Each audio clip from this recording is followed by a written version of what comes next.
మాయను కలవకుండా కావ్యకు యాక్సిడెంట్ చేసి అపర్ణకు దొరికిపోయిన రాహుల్ రుద్రాని రక్తం ఇచ్చి కాపాడుకున్న అపర్ణ. ఇంతకు ఏం జరిగింది?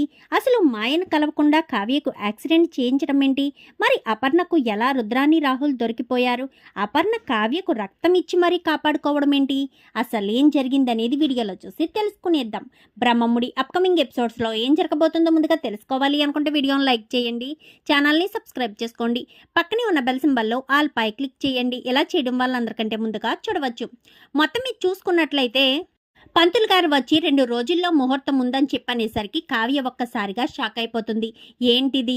ఇక్కడ చూస్తే నేను సంతకం పెట్టేశాను, అక్కడ చూస్తే ఆ మాయ నిజమైన మాయో కాదో అర్థం కావట్లేదు అని టెన్షన్ పడుతూ ఉంటుంది.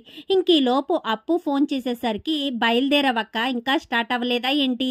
మాయ ఇంటికి వచ్చేస్తుంది, మనం తొందరగా పట్టుకోవాలి కదక్క అని చెప్పాను. కానీ తను నిజమైన మాయేనా? 1కి 2 సార్లు కన్ఫర్మ్ చేసుకున్నావా అప్పు అంటూ ఇంకా కావ్య ఫోన్లో మాట్లాడేసరికి వెనకాల నుంచి అయితే రుద్రాని మాటలు వినేస్తుంది.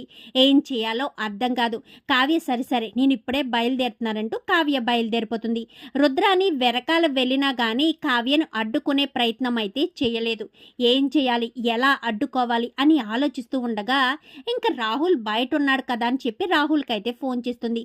కావ్య పలానా ఏరియా నుంచి వెళ్తుంది, ఎక్కడికి వెళ్తుందో తెలీదు, ఇప్పుడే ఇంటి నుంచి స్టార్ట్ అయింది, ఏం చేస్తావో ఎలా చేస్తావో తెలీదు, తనకు మాత్రం యాక్సిడెంట్ జరగాలి, ఖచ్చితంగా కావ్య స్పృహ కోల్పోయి ఒక 10-15 రోజులు హాస్పిటల్ ఉండేలాగా యాక్సిడెంట్ ప్లాన్ చేయి అని చెప్పనేసరికి సరే మమ్మీ అని చెప్పి వెంటనే రాహుల్ అయితే రౌడీలకి ఫోన్ చేస్తాడు.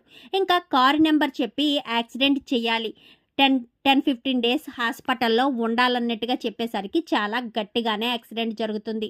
ఇంకా కావ్యను కూడా వేరే వాళ్ళు మళ్ళీ హాస్పిటల్కి తీసుకువెళ్తే వివరాలు కనుక్కుంటారని, ఏ రౌడీలు అయితే యాక్సిడెంట్ చేస్తారో ఆ రౌడీలే హాస్పిటల్కి తీసుకువెళ్ళిపోతారు.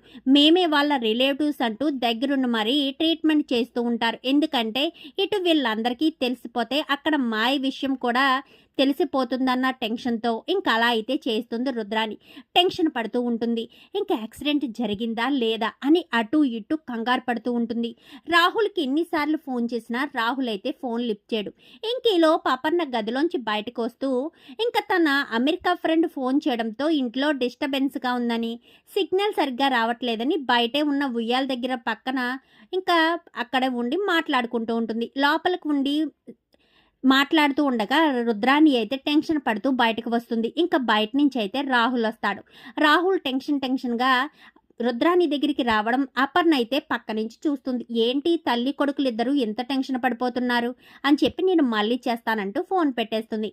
ఏంట్రా పని అయిపోయిందా అని చెప్పాను. కానీ అయిపోయింది మమ్మీ, చాలా గట్టిగానే దెబ్బలు తగిలాయి, హాస్పిటల్లో పడేశాము, ఒక గంటన్నర వరకు ఎవరికి ఇన్ఫామ్ చేయొద్దని చెప్పాను, ఈ లోపు మనం మాయం చేయాలి కదా అని చెప్పాను. కానీ అవునవును అది కరెక్టే, ఎందుకంటే మాయం చేయకపోతే మాయం తీసుకుని అప్పు అయినా ఇంటికి వచ్చేస్తుంది, అప్పునైనా 4 దెబ్బలు కొట్టి పక్కన పడేయమని చెప్పపోయేవని చెప్పాను. కానీ అందరికీ చెప్పాను మమ్మీ, వాళ్ళు పర్ఫెక్ట్గా చేస్తారు అని చెప్పనేసరికి నువ్వు ఎప్పుడు ఏం ప్లాన్ చేసినా కానీ వర్కౌట్ అవ్వదు రాహుల్, ఈసారి ఖచ్చితంగా ప్లాన్ వర్కౌట్ అవుద్ది కదా అని చెప్పాను. కానీ అవుద్ది మమ్మీ, నువ్వేం టెన్షన్ పెట్టుకోకు అని చెప్పాను. కానీ టెన్షన్ కాకపోతే ఇంకేముంటుంది, అక్కడ తను వెళ్ళి ఇంకా మాయని కలిసిందంటే మాయని తీసుకుని ఇంటికి వచ్చేస్తారు. ఇంటికి వచ్చారు అంటే మా అన్నయ్య ఏ తప్పు చేయలేదన్న విషయం కూడా తెలిసిపోతుంది. అలా తప్పు చేయలేదు అన్న విషయం తెలియడంతో పాటు ఆ బిడ్డ ఇంటికి సంబంధించిన బిడ్డ కాదని, ఈ ఇంటి వారసుడే కాదన్న విషయం తెలుస్తుంది. ఆ తర్వాత చిత్ర వెనకాల నేనే ఉన్నానని, చిత్రని ఇంటికి తీసుకొచ్చి నాటకమాడించింది నేనేనన్న విషయాలన్నీ కూడా బయటకు వస్తాయిరా, అందుకనే నాకు ఇంత టెన్షన్గా ఉంది అని చెప్పనేసరికి మాటలన్నీ కూడా అపర్ణ అలా వింటూనే ఉంటుంది. ఒక్కసారిగా షాక్ అయిపోతుంది. ఏంటి నా వెనక ఎంత కుట్ర జరుగుతుందా, నేను ఎందుకు తెలుసుకోలేకపోయాను అని అపర్ణ టెన్షన్ పడుతూ ఉండగా ఈలోపు రాజ్ అయితే లోపల నుంచి వస్తాడు. అప్పటికే గంటన్నర అయిపోవడంతో రాజ్కే హాస్పిటల్ నుంచి ఫోన్ చేస్తారు. గబగబా బయటకు వచ్చేసరికి ఇంకప్పుడే అపర్ణ బయట పక్క నుంచి అయితే గుమ్మం దగ్గరికి వస్తుంది. అప్పుడు అపర్ణను చూస్తారు. ఇటు రాహుల్, రుద్రాని ఇద్దరు కూడా ఏం జరిగింది నాన్న అని చెప్పాను కానీ కావ్యకి యాక్సిడెంట్ జరిగింది మమ్మీ అని చెప్పనేసరికి రాహుల్, రుద్రాని అలా చూస్తూ ఉండిపోతారు. ఇంకా అపర్ణ ఏం మాట్లాడదు. రుద్రాని చెంప చెల్లుమనిపించి ఇంకా నడు నాన్న అంటూ వెళ్ళిపోయేసరికి ఎందుకమ్మా అత్తయ్య నిన్ను ఎందుకు కొట్టింది అని చెప్పనేసరికి అదే నాకు అర్థం కావట్లేదురా, మనం ఇంతసేపు మాట్లాడుకున్న మాటలన్నీ వినేసిందేమో అని చెప్పి ఇంకా రుద్రాని అయితే అనుకుంటుంది. ఇంకా అక్కడ అపర్ణ ఏమీ మాట్లాడకపోవడంతో నన్ను క్షమించంటూ ఇంకా రాజునైతే కారులోనే అడుగుతుంది. ఏం జరిగింది మమ్మీ అని చెప్పనేసరికి నువ్వు ఏ తప్పు చేయలేదని, కావ్య ఏ తప్పు చేయలేదని నాకు అర్థమైంది అంటూ మాట్లాడేసరికి అసలు ఏం జరిగింది మమ్మీ నువ్వు ఎలా తెలుసుకున్నావు అనగానే తర్వాత చెప్తాను, ముందు అర్జెంటుగా హాస్పిటల్కి తీసుకెళ్ళు, అక్కడ కావ్య పరిస్థితి ఎలా ఉందో ఏంటో అంటూ టెన్షన్ పడుతూ అక్కడికి తీసుకువెళ్తుంది. ఇంక ఈలోపు అపర్ణ ఇంటికి ఫోన్ చేసి ఇంకా జరిగిన విషయం అంతా కూడా ఇందిరాదేవికి అయితే చెప్పేస్తుంది. మొదట రెండు సార్లు కూడా ఇందిరాదేవి ఫోన్ లిఫ్ట్ చేయదు. మూడోసారి ఫోన్ లిఫ్ట్ చేసేసరికి మొత్తం విషయం అంతా తాను విన్నదంతా కూడా చెప్పేసరికి రుద్రాని చెంప ఆ చెంప ఈ చెంప వాయగొడుతుంది. అసలు నువ్వు మనిషివేనా, ఆడదానవన్న విషయం కూడా మర్చిపోయి కావ్యకు యాక్సిడెంట్ జరిపిస్తావా అని చెప్పనేసరికి అది అమ్మా అని చెప్పాను కానీ నోరు మూసేయి, వస్తుంది ఇప్పుడు అపర్ణ వస్తుంది, వచ్చి నీ తోలు తీసి ఎండేస్తుంది, అక్కడ తన కోడల్ని కాపాడుకోవడానికి వెళ్ళింది కదా, వచ్చాక అప్పుడు నీ పని ఉంటుంది అని చెప్పి ఇంకా ఇందిరాదేవి అనేసరికి రుద్రాని, రాహుల్ ఇద్దరు కూడా షాక్ అయిపోతారు. ఇంకా ఈ లోపు స్వప్న అయితే రుద్రాని చెంప చెల్లుమనిపించి రాహుల్ చెంప చెల్లుమనిపిస్తుంది. ఇంకా హాస్పిటల్కి వెళ్ళేసరికి చాలా బ్లడ్ లాస్ అయింది సార్, ఇప్పటి వరకు మేము ట్రీట్మెంట్ చేశాము, ఇప్పటి వరకు ఎవరో రౌడీలు ఉన్నారు, మీరేనే అనుకున్నాను, ఇప్పుడే మాకు తెలిసింది రాజ్ వాళ్ళ వైఫ్ కదా అని చెప్పనేసరికి ఇప్పుడు తనదే గ్రూపు అని చెప్పి అపర్ణ అడిగేసరికి పలానా గ్రూప్ అనగానే అది నా గ్రూపే నాన్న, నేను రక్తం ఇస్తాననగానే ఒక్కసారిగా రాజు షాక్ అయిపోతాడు.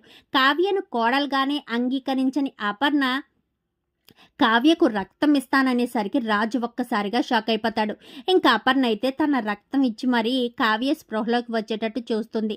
స్పృహలోకి రావడంతో నన్ను క్షమించు కావ్య అని చెప్పనేసరికి మీరు ఏం తప్పు చేశారన్నత్తయ్య నన్ను క్షమాపణ కోరుతున్నారు అని చెప్పాను కానీ సరే సరే ఇంటికి వచ్చాక అన్ని విషయాలు మాట్లాడుకుందాంలే అంటూ రాజ్ మాట్లాడేసరికి ఇంకా అలానే ఉన్న తర్వాత కొంచెం తనని డిశ్చార్జ్ చేస్తారనగానే చేస్తామని చెప్పి కావ్యం తీసుకుని ఇటు రాజ్, అపర్ణ ఇద్దరు కూడా ఇంటికి వస్తారు.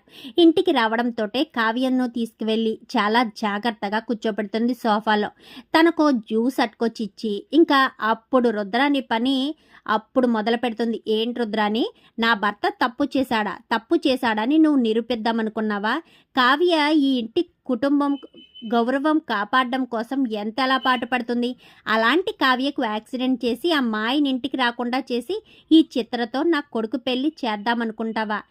ఈ బిడ్డను ఇంటి వారసుని చేద్దామనుకుంటా ఎన్ని మాయలు చేశావు, ఈ విషయాలన్నీ నాకు తెలిసిపోతాయనే కదా కావ్యకు యాక్సిడెంట్ చేయించావు అని చెప్పనేసరికి కావ్యకు యాక్సిడెంట్ చేయించింది అత్తయ్య అమ్మ అని చెప్పనేసరికి అవును మీ అత్తే కావ్యకు యాక్సిడెంట్ చేయించింది, తనంతా కూడా మాట్లాడింది, అటు మాయ మోసగత్తని డాడీ ఏ తప్పు చేయలేదని అన్ని విషయాలు కూడా రుద్రానికి తెలుసు.